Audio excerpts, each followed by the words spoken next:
Hi everybody, my name's Thomas Quinn, and this is Undeniable.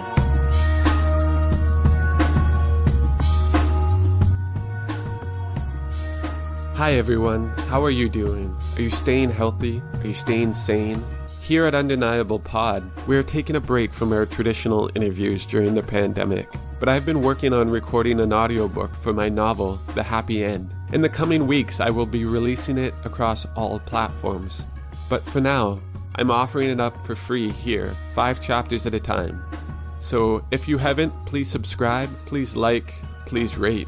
I hope you listen and enjoy, and would love to hear from you about any thoughts or comments.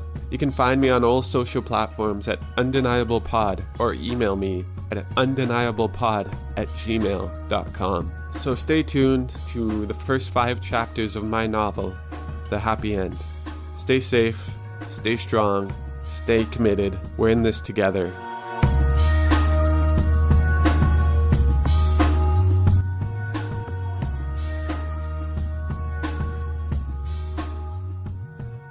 The Happy End by Thomas Quinn. Part 1. The Unpleasant Beginning. Chapter 1.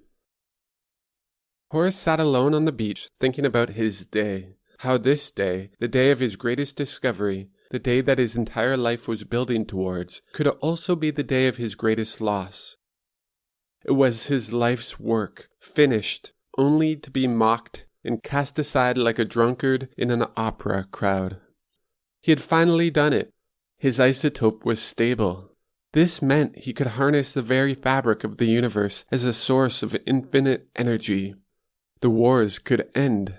The planet could be saved. Though he was beginning to realize that these feats were meaningless now.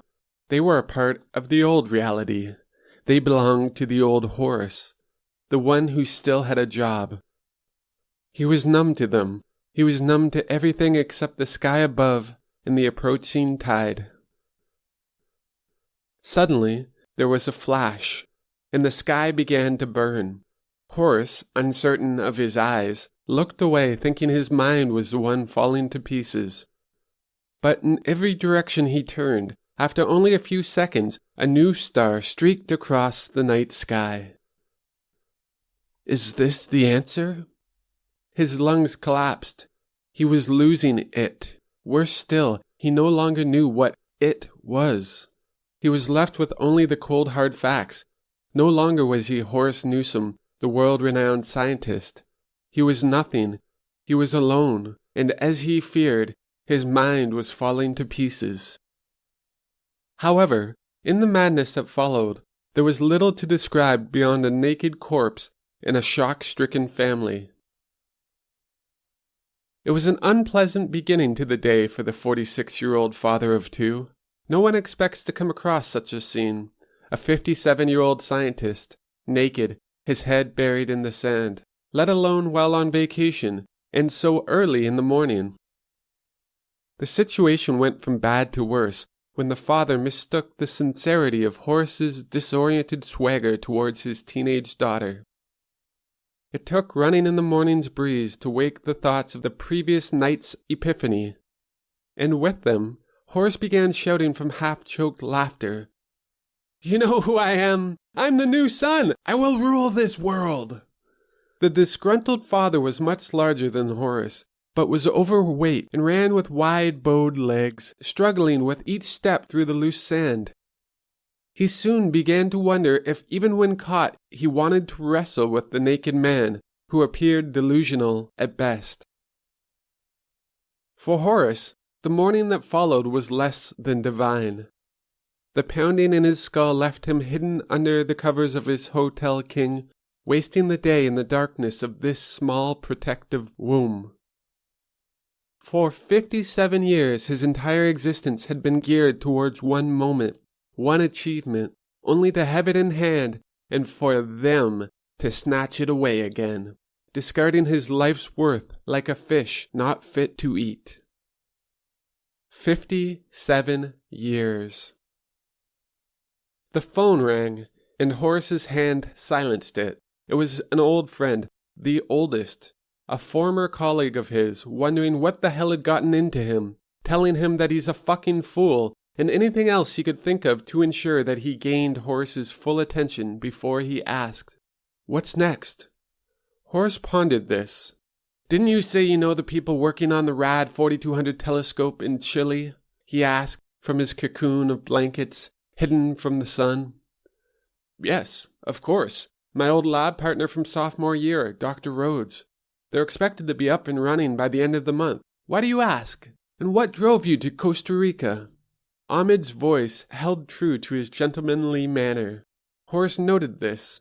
Ahmed was, in fact, his only friend left. "I think I'm going to get into astronomy." "Chile?" answered Ahmed in question, but to no avail. Horace was no longer listening. He had more important details to take care of. It was time for him to call in all the favors his 57 years of complete dedication entitled him. Horace had friends in very high places. He was a very important person, and had many lanyards hanging in his study to prove it.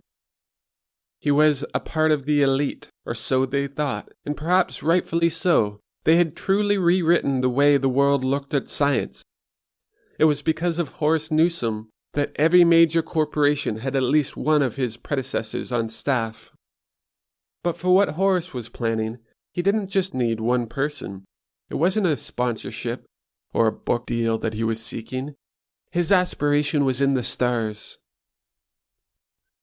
Meticulous in his need for perfection, Horace spent the next week scrutinizing his plan in every possible detail, until the outcome was always the same. There was nothing that could stop him beyond, of course, incompetence.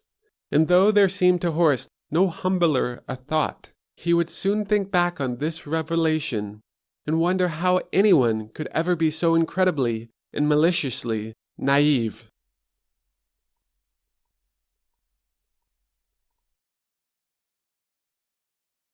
Chapter 2. They thought he was joking. After all, Horace had a right to be upset. News of his funding cut was already online. But revolution? That was for university students and extremists. It wasn't for the civilized. When he persisted, each voice ultimately asked the same question. "You're serious?" Horace had never been more serious in his life, and due to the respect earned from 35 years of scientific accomplishment, friends, peers, and colleagues agreed to join him. However, despite it being his plan, Horace was quite adamant that he was not a leader. In fact, he had no desires to lead. As he saw it, he was a visionary, a voice, not a general. For this, team leaders, known as heads, were instated, each integral within the web of his master plan. They were sworn to secrecy and knew only their responsibilities, ensuring that even if infiltrated by the agents of the world order, the network known only as Greek symbol could not be compromised.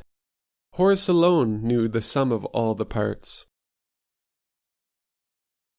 The network's name was just one of the many oddities under Horace's rule. It was meant to be replaced with the significant symbol when the time was right. But he had sent out the mission statement to the heads, forgetting to do so, and by the time he realized his mistake, the network had already spread globally. The sheer size of Greek symbol would later be regarded as unthinkable for such a short period. But only Horace knew just how little control he had. It's true, without him, Greek symbol could not have begun. But as a single seed forming a towering redwood, its conception, when weighed against the magnitude of its impact, was easily eclipsed. Horace moved into the honeymoon suite of an unlisted hotel in the Maipú district of Santiago. It became his office and home, and for those who were allowed to communicate with him, where he could be found. Ahmed, Horace's best friend and lead head, entered. He found Horace drawing thick black zeros, spiraling across every number and word on the data in front of him, seemingly unaware of what he was doing. his gaze focused on a poster of the Statue of Liberty on the wall across from him. "That was a sad day," mourned Ahmed. "What?" answered Horace by reflex. "When they blew it up." "They?" said Horace, still with muted tongue, his mind focusing inwards. "Oh yes, I know. It was the terrorists, the ones with CIA-grade explosives." "So what?" scoffed Horace. "I trust you haven't come here to discuss politics. I've got to get through these papers." Not until looking down did he realize how foolish he looked. "Do you think I'm mad, Ahmed?" "What? Of course not. At least, no more than me."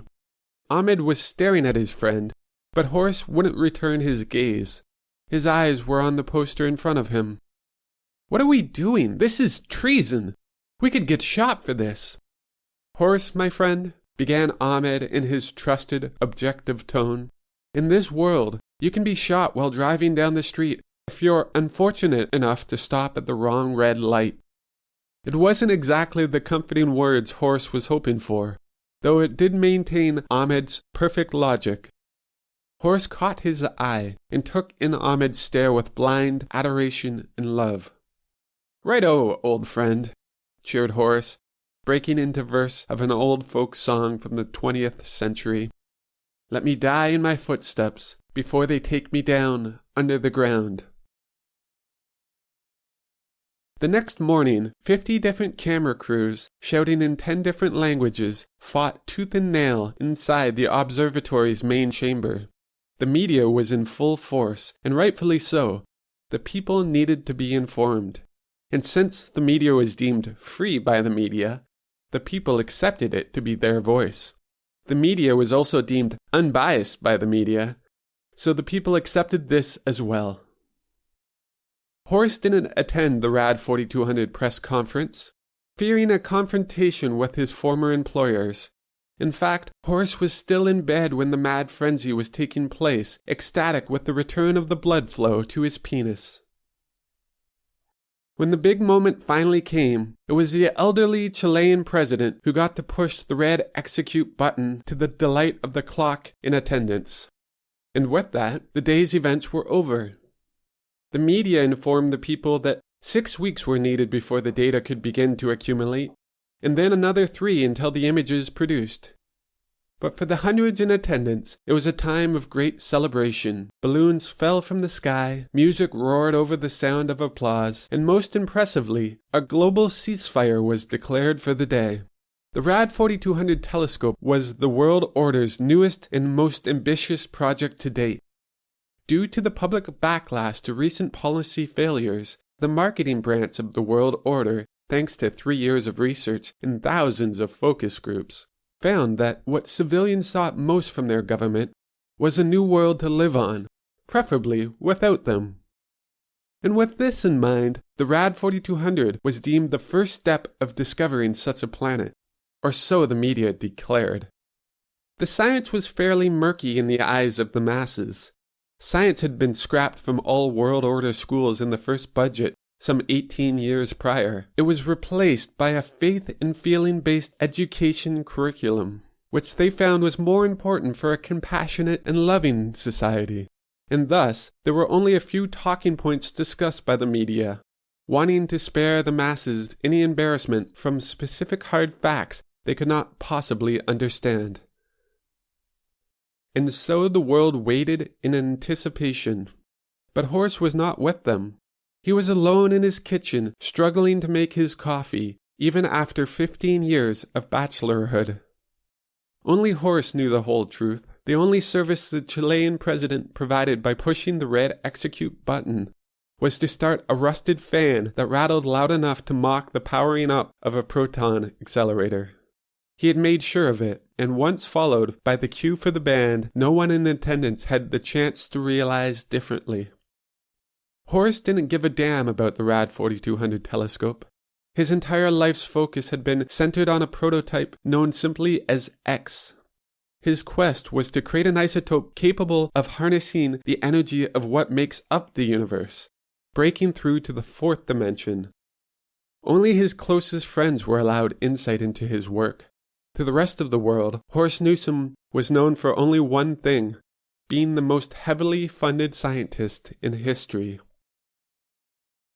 Reminiscing over his morning cup of joe, the irony wasn't lost on him. It was only after he had finished his creation, his X-isotope, that the military revealed themselves as his silent partner, destroying his records and confiscating his prototype. But again, this was part of his old life, dismissed. He had a new life's purpose, and there was still much to do. It was time to create the image that would change the world forever.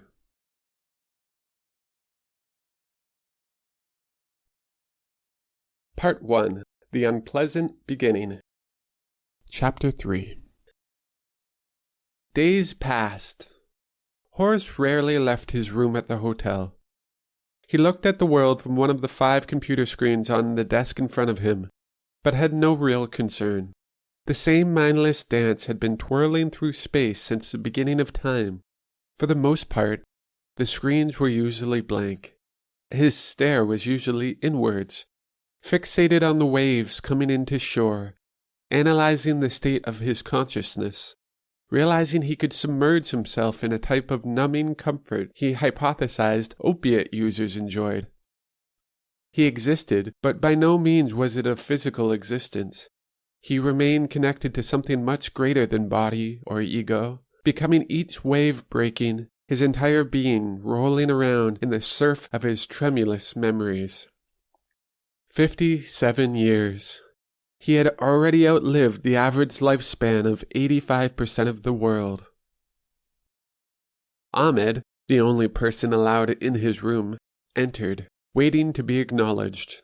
He stared at Horace, but he saw his eyes were glossy and lifeless. He let out a forced cough to bring attention to himself, but Horace simply handed him a tissue from the box on his desk, existing in a sort of programmed state where his body lived for itself and his mind was free to exist as it pleased. "Thanks," accepted Ahmed, somewhat in awe of what had become of Horace. He couldn't believe his calm.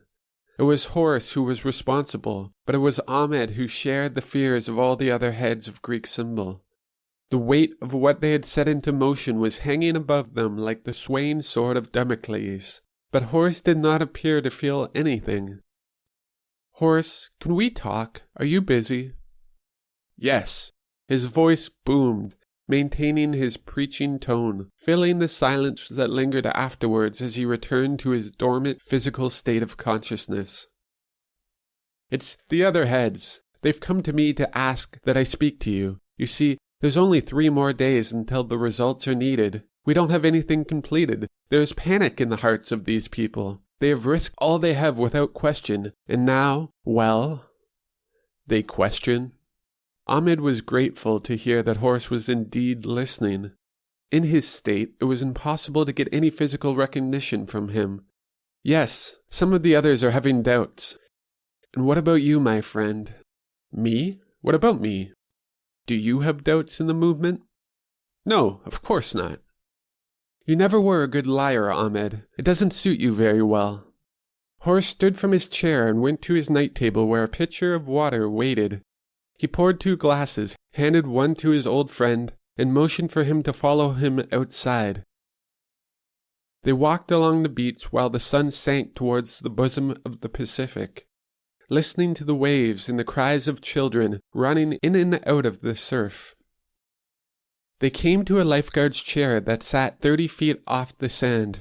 Ahmed watched in awe as Horace scaled the side of the structure with cat-like grace, climbing to the top in a few powerful strides until he was sitting and calling down for him to follow. When Ahmed reached Horace, he was wheezing from the climb. Horace seemed as peaceful as a pigeon on top of a statue in the town square. "The storm will come before the stars," assured Horace. Ahmed followed Horace's gaze, then tried to take comfort in his words, but he could not share in his confidence. Unlike Horace, who had already lost everything, it was Ahmed who had put his reputation and his career on the line for him. It was Ahmed who was in the position to take the fall for Horace's treason. Trillions of the world order's dollars spent, and what were they planning on giving them for this fee? Doom? What's on your mind? Horace was still distantly watching the horizon as the first burst of lightning lit the darkening sky. He posed the question as if he was sitting alone. There was no humor to his thoughts, but laughter seemed to reign through the words he spoke. Even if inaudible to most, it was the glint in his eye. "What has become of you, Horace?" Ahmed tried to remain objective with his question, but when he heard the words escape, knew it was not how they sounded. For the first time, Horace turned to match his eye, but it was not the same eyes he had seen in the hotel room. They were of old. But he could see more. He could see his reflection. He could see the divine. And without thinking, tears welled inside of him. Ahmed turned, trying to shelter these spontaneous tears, but he knew Horace had seen him. He reached into the essence of his being and claimed it for his own. "It's all right, my dear friend. Do not fear. There is no such thing. For the gods, there is never a worry, indecision, loss, heartache. These are the burdens of men. Tonight, we will be inducted by the Holy One." Horace reached out and put his arm around Ahmed, pulling him into his embrace, just as the first fat raindrops began to fall. The storm flowed onto shore, soaking them to the bone. The waves thrashed against the bottom of the lifeguard tower. Lightning lit the sky every 5 to 8 seconds. But despite sitting on a metal tower 30 feet high, with no other targets for miles in each direction, Horace held his embrace and would not let Ahmed move, even if he wanted to. There was something else that was keeping Ahmed there. It was something he had said, or more so, it was what he did not say. The life of his eyes spoke in sonnets, instilling much more than any cryptic remark. It was of completeness. It was of certainty. In a world where he had learned to search for answers through experiments and trial and error, it seemed to him that his friend had finally found the answer. It was beyond any amount of funding or test samples or calculation of error. To him, Horace had transformed. He was a god and a newborn in the same breath. He was innocence and chaos. He was the storm and the sea. But more importantly to Ahmed at that moment, he was his friend. He was there to hold him. He was there to instill the strength in him that for the past 4 weeks had been missing.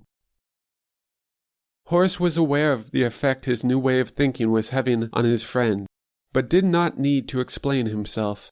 Never again would he feel a need to explain himself to anyone. That is, to anyone beyond Samantha. It was Samantha that met his eye when he reached out towards the sea with his being. He was living with her, knowing that she was now the drops of rain bathing his spirit, just as she was the moon in the chair in which he sat. He knew that despite everything he might have believed, despite all the perils and triumphs his 57 years might have brought him, there were billions of years before him, and there would be billions more to come. But his love, and only his love, would survive. And as he sat staring out towards the sea, he realized that it was the same love, this divine love for his fellow man and every other being on earth, that would eventually plummet the world into chaos, killing hundreds of thousands of men, women, and children. The storm lasted for a 10-minute downpour before, as quickly as it came, it passed overhead, lost to the forest's canopy. The stillness of the new night silenced Ahmed's internal dialogue. He suddenly understood what Horace meant. He was staring into infinity. The stars woke the heavens with a mystical beauty that has enticed since humanity first climbed from the sea. "You came to me thinking that I have the answers," spoke Horace, still with his arm wrapped around Ahmed's shoulder, droplets of water falling from his shaggy and unkempt hair. "Well, my friend, I give them to you now." "It's beautiful," said Ahmed, lost in the billions of galaxies and solar systems staring back at him, each one with a possibility of holding its own version of life. "It's truth," Horace pulled out his pipe, striking a match of flame, which held, defying the ocean's breath. Lighting the mixture of tobacco and Moroccan hashish that he had taken to smoking whenever he wished a true moment of solidarity of mind and spirit. They sat in silence for minutes that seemed to span lifetimes, puffing on his pipe, reading the sky as if the stars spelt the answers to all of life's mysteries. "My friend, a new day is about to begin. No one will be able to deny her." Ahmed was lost in thought. He allowed Horace's words to pass before something caused him to utter a weak reply. "Her?" His voice was muted and lost amongst the crash of the waves, taken back with them out to sea, unanswered.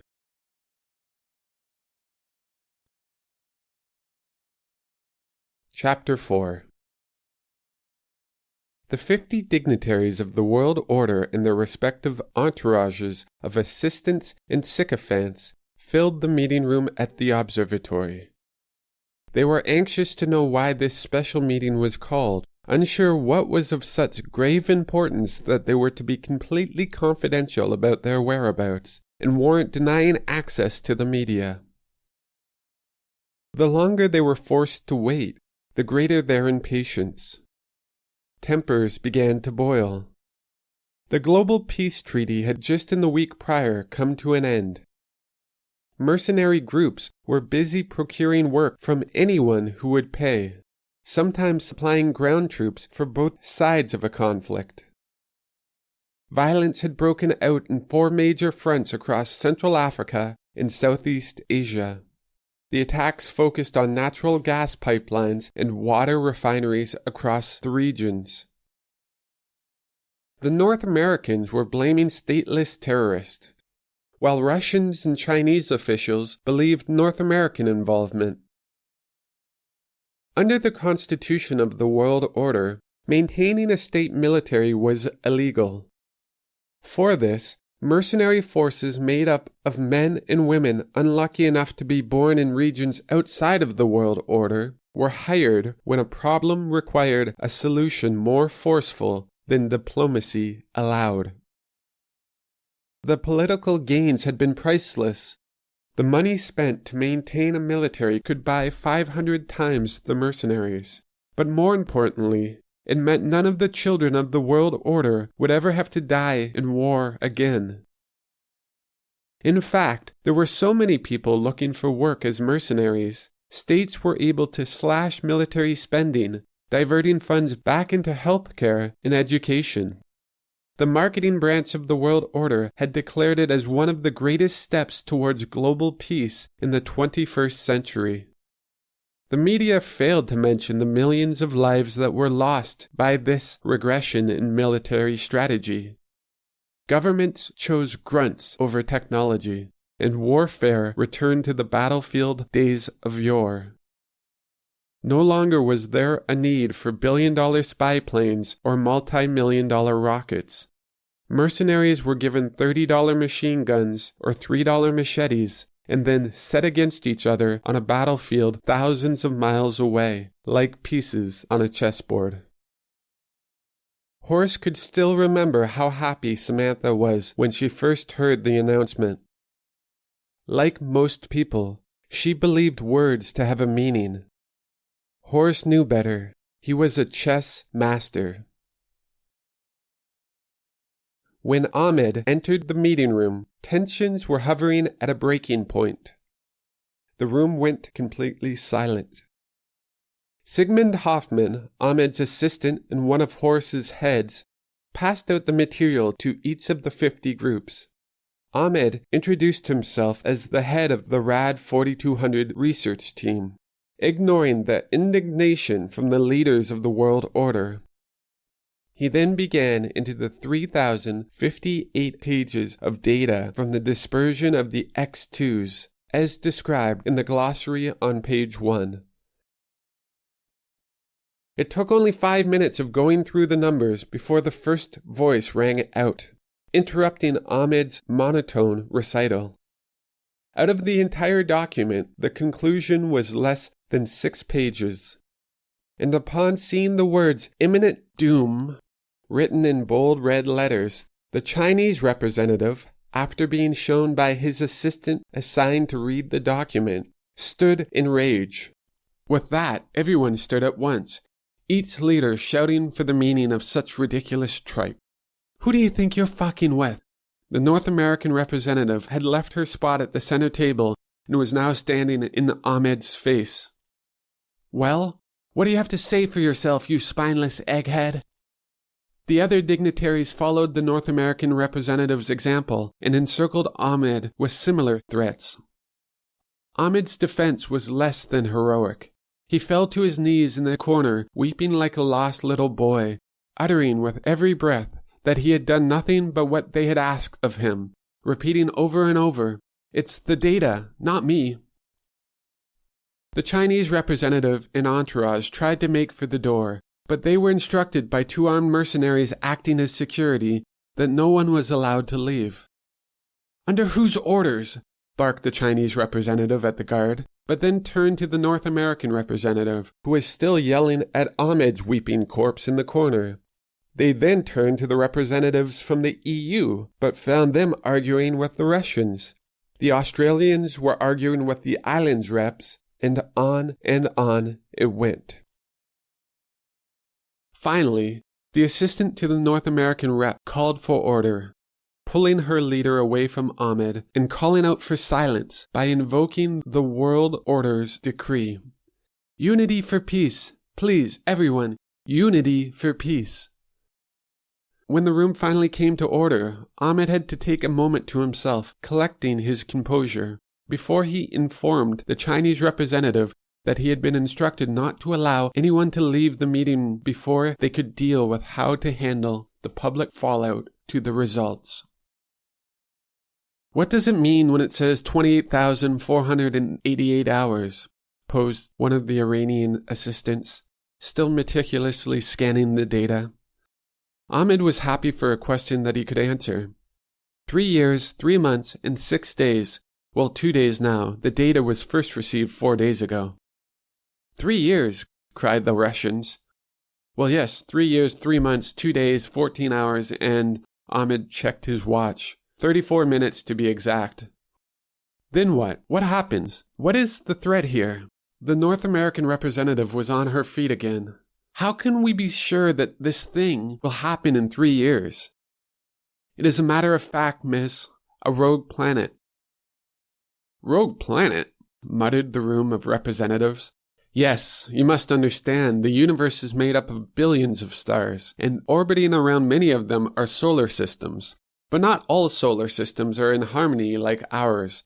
Entire galaxies are rotating around each other, and certain shifts in gravitational pulls can occur as different galaxies move closer or further apart, which causes planets, even dormant stars, to break free of their traditional orbits, becoming a type of gigantic asteroid, many of which pull with them moons and other planets, some of which would be comparable in size to 15 times that of Jupiter. And you are saying that one of these rogue planets is on a collision course with Earth, is that it? There was more than a hint of skepticism in the voice of the North American representative. I'm not suggesting this. The data states with a certainty of 99.9999963% that this is so. With the cold hard truth facing the dignitaries in the room, there was nothing for them to do. Pandemonium broke out once again. At first they thought it to be some horrible mistake, but by the 5th hour reps were beginning to question what it would mean if Earth no longer existed. Men openly wept. Others screamed threats and obscenities at those who they saw as hedonistic and had brought on the world's doom by embracing the devil's path. Others, like Ahmed, sat silently and waited for what was to occur next. It was the assistant to the North American representative who once again took it upon herself to take control of the situation, once again using the World Order's motto to gain control of the attention of the room. Peace through unity, my friends, let us have peace, please. This will accomplish nothing. We must deal with what we are to tell the world. We must have the tightest security to ensure that this doesn't get leaked to the media, or else there will be global anarchy."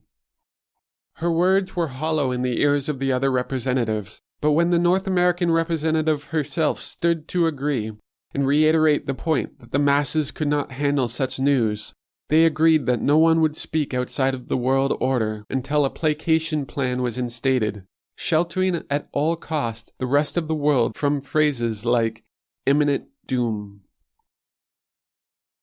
The meeting ended after another hour of dignitaries restating what had already been said, wanting it on record that they were the real brains behind the world order.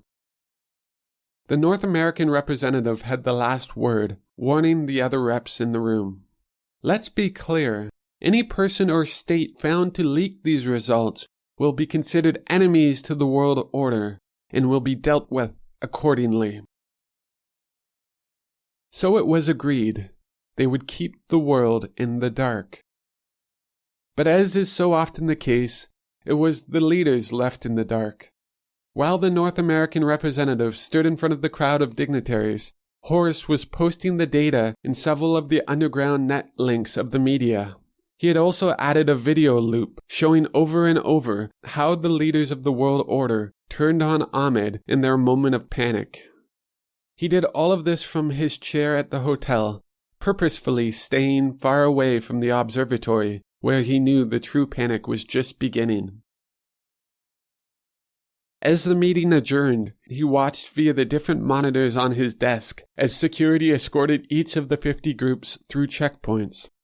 Horace followed their progress from one monitor to the next until they reached the street where a convoy of armored limousines waited for them. It was 100 meters to the gate surrounding the observatory, and no one within the convoy knew what was waiting on the other side. But Horace watched with his pipe in hand. When the gates opened and the first 3 limousines made it onto the street, fires raged out of control as far as the eye could see. Store windows were broken, cars overturned, and people were running in every direction with as much as they could carry. Despite the chaos, only a small percentage of the mob was leading the destruction. The majority were there to watch and show their support, or lack of it, towards the failing system. And when the mob sighted the limousines leaving the compound, they instantly turned on them, crashing onto the first car in a wave. The lead driver punched the accelerator in an attempt to break the ranks, but the bodies were too many. It didn't matter how many people were run down. There were thousands more to fill their place. Before long, each wheel rode upon the crumpled mass of once fighting rioters. Dozens had fallen victim before the order was given to reverse as quickly as humanly possible back towards the observatory. The mob began throwing rocks, bricks, and Molotov cocktails, but once back inside the compound, armed mercenaries quickly put to rest anyone who dared to venture towards the electric fence, frying rioters like mosquitoes hitting a bug zapper in an Alabama swamp. The 50 dignitaries and their assistants returned to the meeting room. Ahmed was summoned for at once and was confronted firsthand by the terror in their eyes. It was no longer stress from their position as leaders in a crisis. He saw primal fear. They were animals with their backs against the wall. They shouted out blasphemous cries at his attempts at answering why the phones, net, and even watches of all those in the room might be malfunctioning. Not privy to Horace's plan, and the magnetic field which was rendering all electronics in the observatory useless.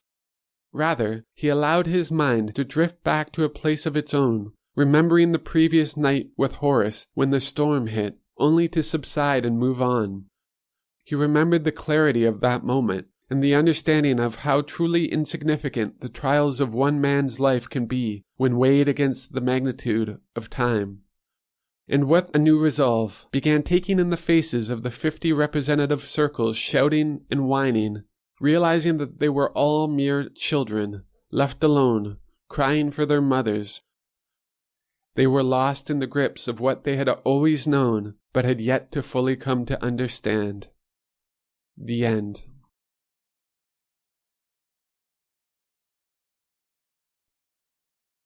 Chapter 5. Be it London, New York, Beijing, Seoul, Nairobi, Mumbai, or any small, backwoods, mountainous seaside town, the scene was the same. The individual reigned havoc over every social contract. No longer was there any time to waste on community or civility. Every soul was left seeking out theirs.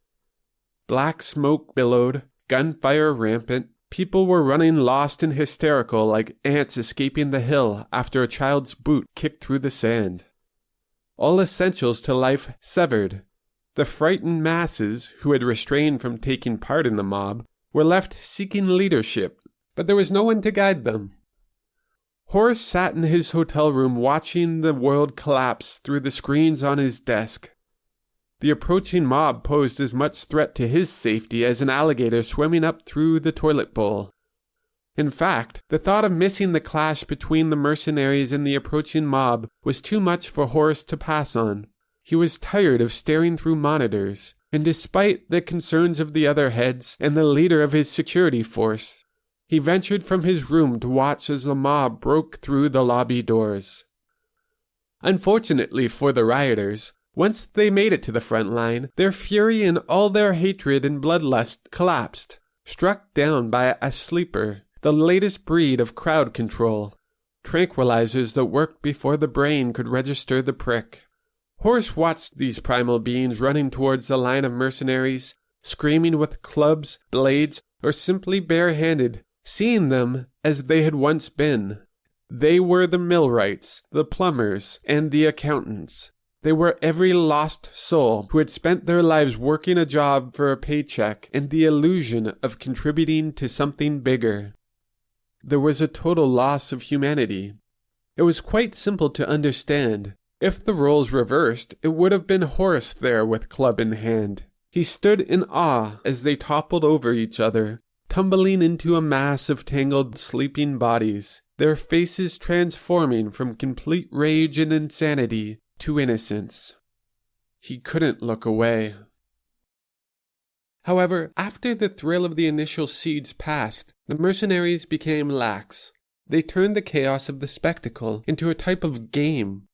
These hired guns began shouting out their score with glee each time another body fell, keeping a running tally of how many people they shot. But even this became tiresome, and before long, sheer efficiency took over. They began taking turns emptying their 130 pellet clips, one at a time, while the others stood by and watched. Until finally, the bodies became too much, and even if the mob still wished to attack the hotel, the mass of bodies blocking the entrance was insurmountable. Having resisted the onslaught, all that was left for the mercenaries to do was to band each rioter's hands and legs before escorting them out to the holding area, where they would wake as if from a night of too much drink some 2 to 3 hours later. The entire ordeal left Horace in higher spirits. The transformation he saw from rage to innocence brought hope. He saw in those sleeping souls the future. Upon returning to his room, he noticed there was something different immediately. At first glance, he couldn't place it. His room looked the same. But then he saw the piece of white paper, folded into a note. Horace was written across the front, and when opened, read simply 3.14. He looked for anything else that might be different or missing, but there was nothing. The monitors were blank. And when he switched them on, they showed the scenes from around the world, along with the meeting room at the observatory, where it appeared that the situation had turned quite calamitous indeed. Horace watched his live feed for a moment, enjoying a sick type of pleasure he had never before experienced. Sequestered for 76 hours, representatives openly wept, heads down, and in some cases were holding their knees, rocking back and forth. It would still be another 22 hours before he would allow their signal to go through, and crazed thoughts of cannibalism filled his head. It was as if they were in the hull of a sinking ship, and he was watching them slowly drown. But not everyone in the meeting room felt this way, at least not at first. Each staff member began to sift through the thousands of pages of numbers, cross-checking every calculation, hoping to find some flaw. But it would take 4 years to go through the entire document by hand, and even if they had that much time, it wouldn't matter. The numbers wouldn't lie. The screen went blank. Horace was staring inwards again. 10 minutes had passed. It was now Horace's job to prepare an answer for the world, but something was bothering him. Everything was going according to plan, and yet there was still one thing he couldn't figure out. He unfolded the note in his hand. 3.14. He put his mind back to work. He would figure it out. He would find the answer. He had to.